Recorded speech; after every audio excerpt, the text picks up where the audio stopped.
I was just a child when the stars fell from the skies, but I remember how they built a cannon to destroy them, and in turn how that cannon brought war upon us.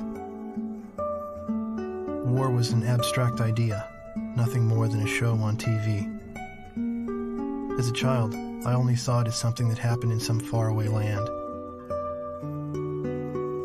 Until that final day of summer. One day while on my way to school, I looked up in the skies. A sound like distant thunder. In the blue skies far above me, contrails drew dizzying circles around in a crazy waltz. A battle in the beautiful skies far away. I could not tear my gaze away from them. Deafening roar. As if to graze the hills and streak past me. The fighters played the cat or the mouse in turn as they climbed swiftly into the sky. One fleeing plane fell out of the skies, spiraling and spewing orange flames to crash by the Cape. The same Cape where my family lived.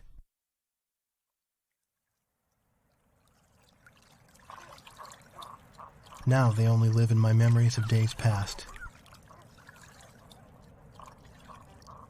The victor circled around to confirm the kill. And on his craft, there was a large number 13 emblazoned in yellow.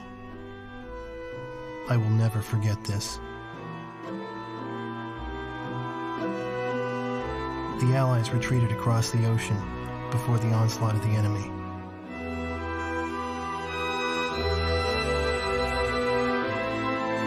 Our little town in the heart of the mainland fell into deep isolation.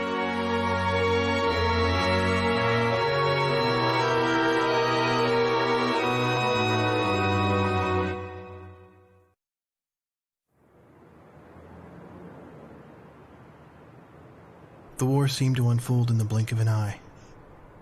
I don't remember exactly when the forces from the west occupied my town. I was too busy scanning the skies day after day, waiting for Yellow 13 to reappear.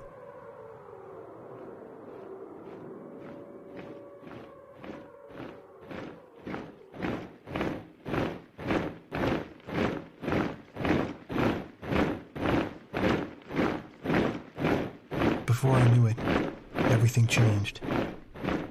The language they taught us at school. Our friendly local sheriff disappeared and was replaced by foreign MPs. In the beginning, some people secretly tuned into broadcasts from North Point on their parabolic antennas. But as time passed, the broadcast no longer came in. Maybe the satellites were destroyed. All non-military computer networks were shut down. Gasoline was rationed to civilians. Though we lived in the 21st century, we were reduced to using crystal radios and horse-drawn carts. I moved in with my uncle in town, who used to be a taxi driver. Out of gasoline and out of work, my uncle did nothing but to drown himself in drink. I earned my keep by playing the harmonica in the town bar, the one thing I was good at. I'd play for sullen occupation soldiers in exchange for their charity and loose change, and used the money to support my uncle and myself. My uncle trash-talked the barkeep who catered to the enemy soldiers, but he never refused the money I brought home. As for myself, I had a crush on the barkeep's only daughter, who was a little older than me.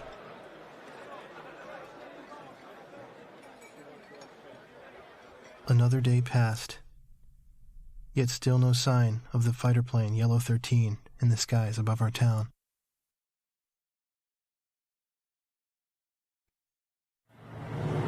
One night, a spirited group made their way up the bar, chased out the sullen army grunts, and commandeered the place. Even I knew who they were. The patch on their sleeve was the mark of the proud Air Force.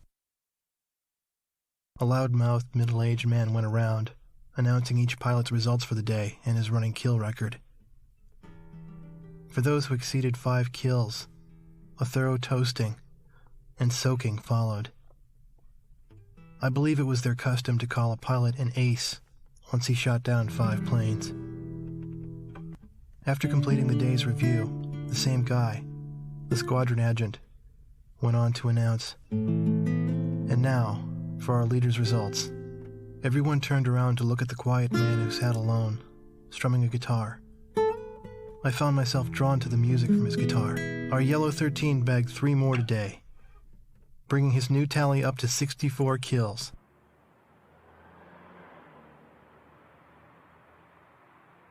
With a tentative smile, the man with the guitar turned to me and asked me to accompany him on my harmonica. I brought it up to my lips and I started a new song.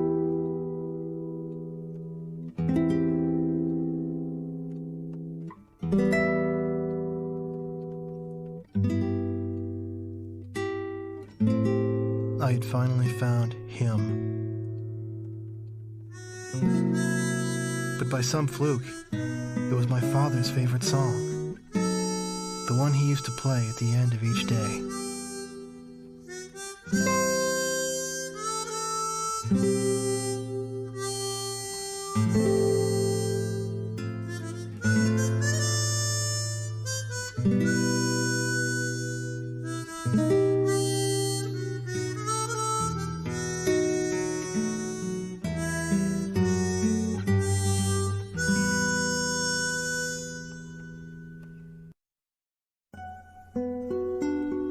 Freeway under construction in a wheat field outside of town. When they started construction, I remember how the mayor bragged about it, even though it would completely bypass our town. The freeway became the occupation force's makeshift runway, and the unfinished tunnels their bunkers. This was their base. They were the elite flight squadron chosen to protect the cannon. Ironically, the same cannon that was created to shoot down the asteroids became a catalyst to the war.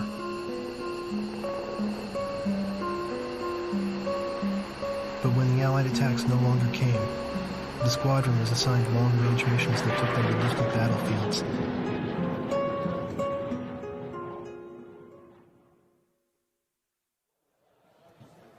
I thought of the words I would use to confront him and bided my time.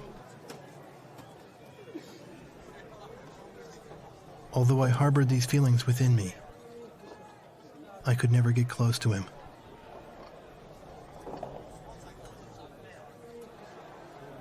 His wingman was always by his side. Despite having a gentle demeanor, I could tell that the wingman would never allow danger to get near Yellow 13, even on land. The pillar of their group, 13 exuded an air of invincibility. He always chose to fly a 5-plane formation. He was a man who prided himself not on his kill record, but on his record of never losing a squadron member. It's difficult for me to describe just how good Yellow 13's flying was, but I witnessed it once from the ground. The lead plane with the 5-plane formation should have turned the same arc with the same timing as the others, yet only his plane drew sharp contrails. His heart felt compassion towards the weaker enemies he downed. Someday, if an equal appeared and challenged the limits of his skills in a fight, he would bear no resentment about being shot down. He said this himself. And so as time passed, I found the goodness of a home in their company. Leaving them was no longer an option for me now.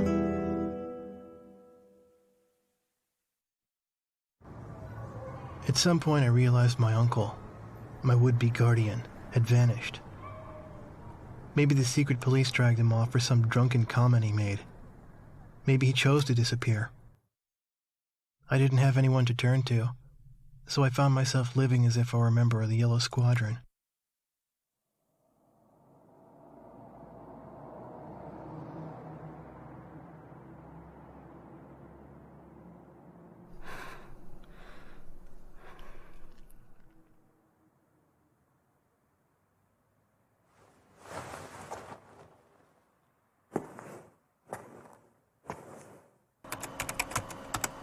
Everybody in town scorned the barkeep for doing business with the enemy.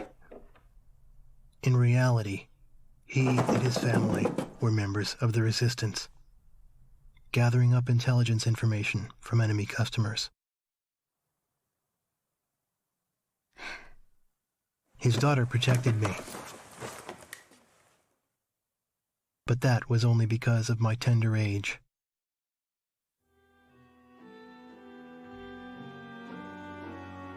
The barkeep and his family were the real heroes, while I, on the other hand, found a haven among the enemy.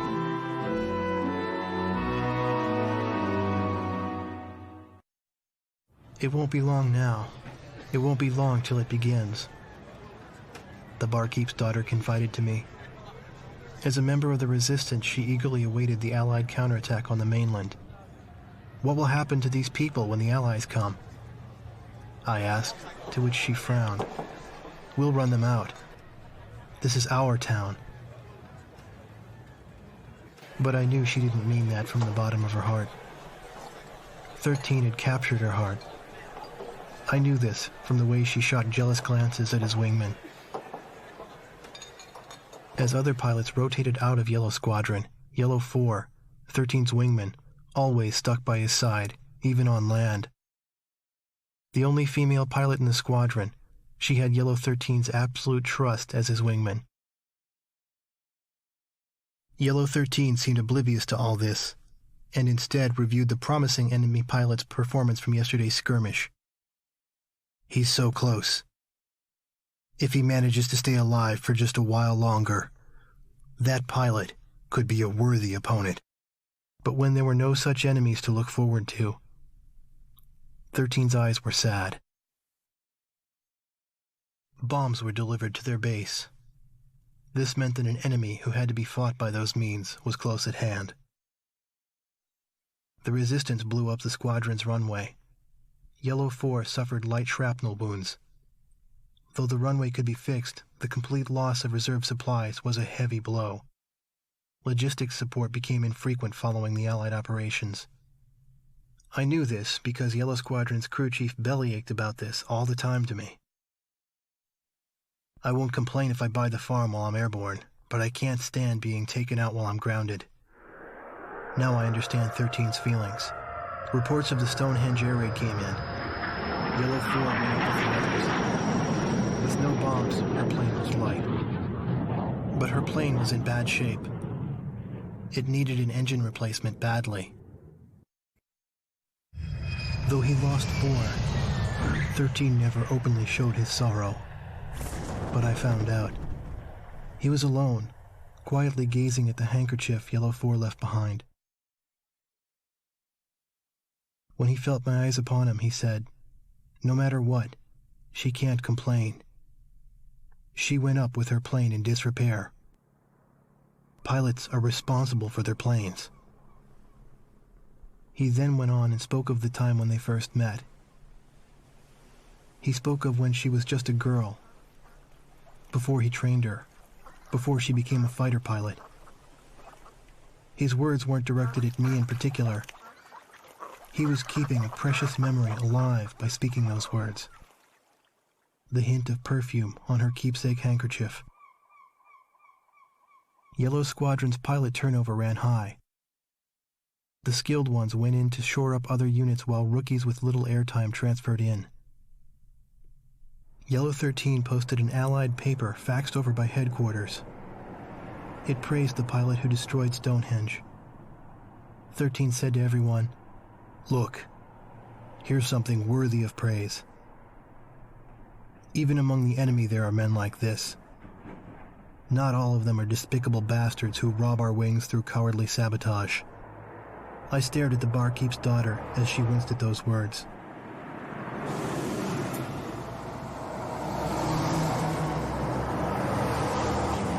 The Allies were coming to our town.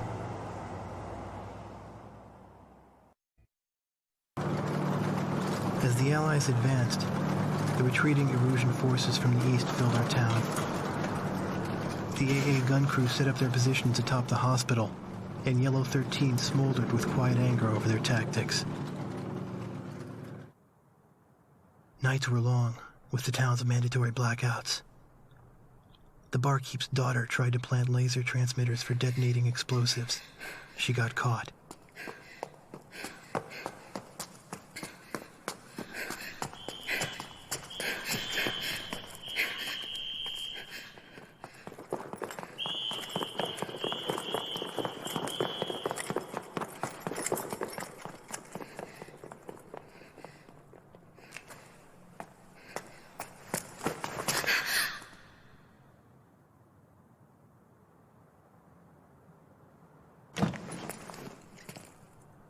It was Yellow 13. He knew she was responsible for planting the bomb on their runway as well. The face of the enemy whom he hated belonged to someone close to him. "Get out of our town, you fascist pig." Those were the words from my mouth. I've never seen his face twist so painfully. "Do you hate us that much?" We couldn't shake or nod our heads in reply.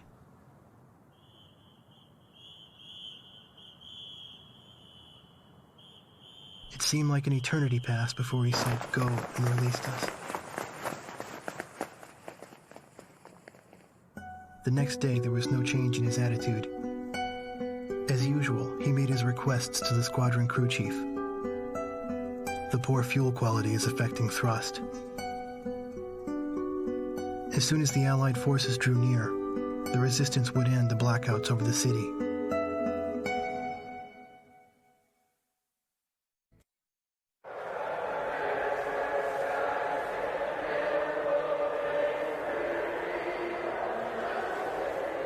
Singing. The town was free at last.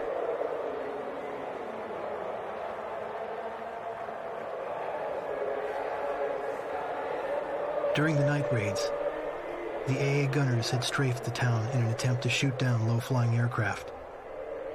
The town militia now rounded up these gunners.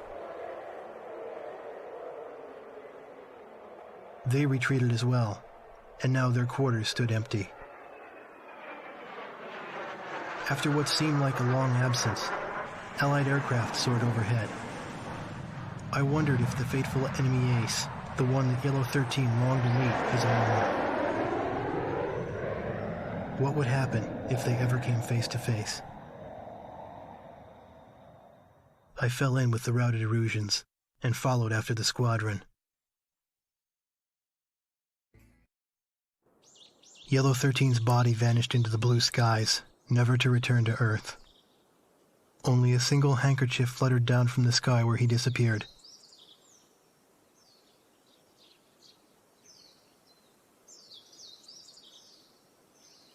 The faint scent of perfume. The barkeep's daughter and I had followed the squadron this far. Each of us had our own thoughts as we buried that handkerchief. It no longer mattered to me whether that was 13 or 4's grave. Their memories blurred together as one, and left the realm of reality like a dream.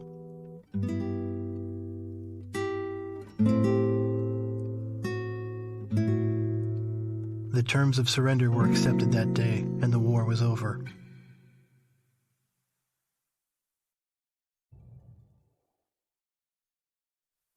The once familiar scent of burning jet fuel has long since faded away. What was once Yellow Squadron's runway is now just a local highway again. I write this letter to you now. I know it must have brought him unexpected joy to have an opponent like you at the end of that meaningless war. At least that's what I want to believe. Only you, the pilot who shot him down, can confirm this. And so, I write to you.